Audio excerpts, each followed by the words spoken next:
Then the Lord said to Moses, "Tell the Israelites to turn back and encamp near Pi-hahiroth, between Migdol and the sea.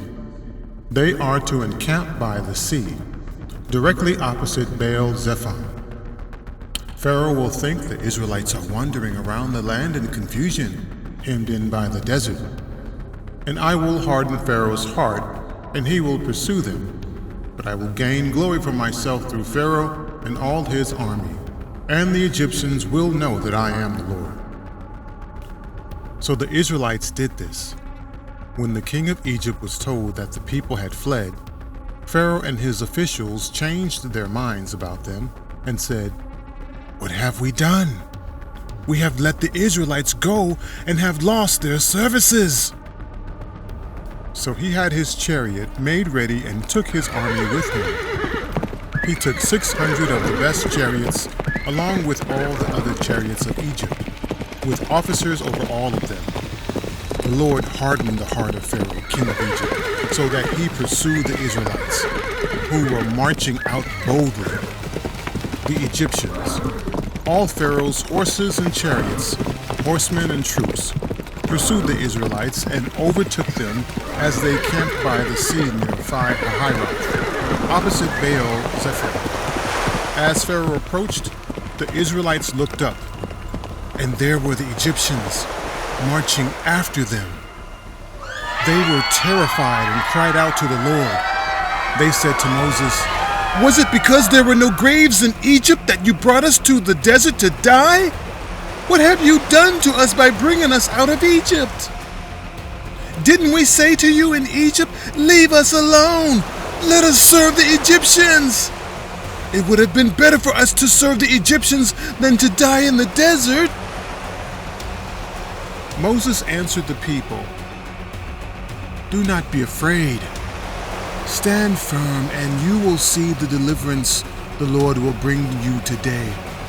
The Egyptians you see today, you will never see again. The Lord will fight for you.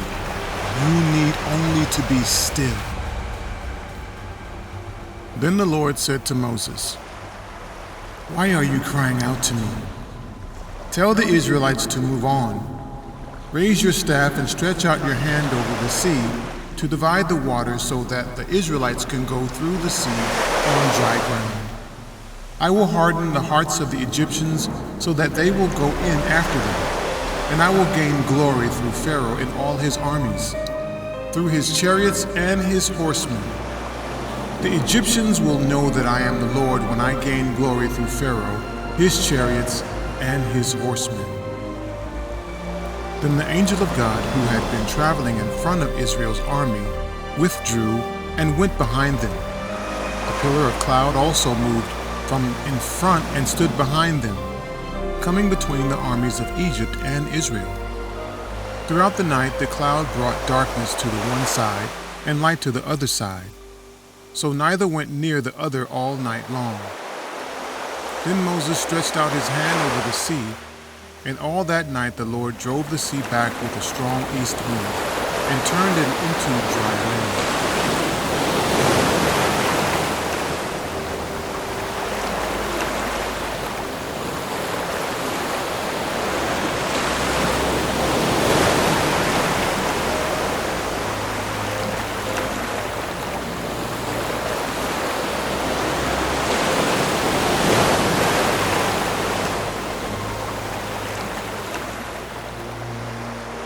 The waters were divided, and the Israelites went through the sea on dry ground, with a wall of water on their right and on their left.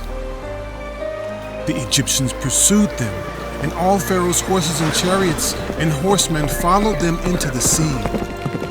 During the last watch of the night, the Lord looked down from the pillar of fire and cloud at the Egyptian army and threw it into confusion. He jammed the wheels of their chariots so that they had difficulty driving. And the Egyptians said, "Let's get away from the Israelites! The Lord is fighting for them against Egypt!" Then the Lord said to Moses, Stretch out your hand over the sea so that the waters may flow back over the Egyptians and their chariots and horsemen.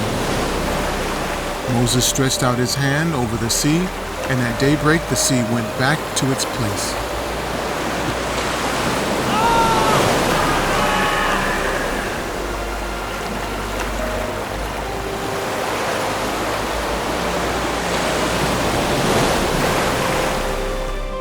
The Egyptians were fleeing toward it, and the Lord swept them into the sea.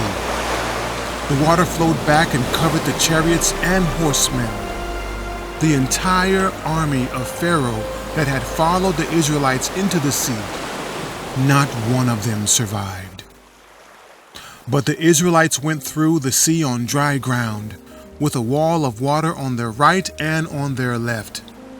That day the Lord saved Israel from the hands of the Egyptians, and Israel saw the Egyptians lying dead on the shore. And when the Israelites saw the mighty hand of the Lord displayed against the Egyptians, the people feared the Lord and put their trust in him and in Moses, his servant.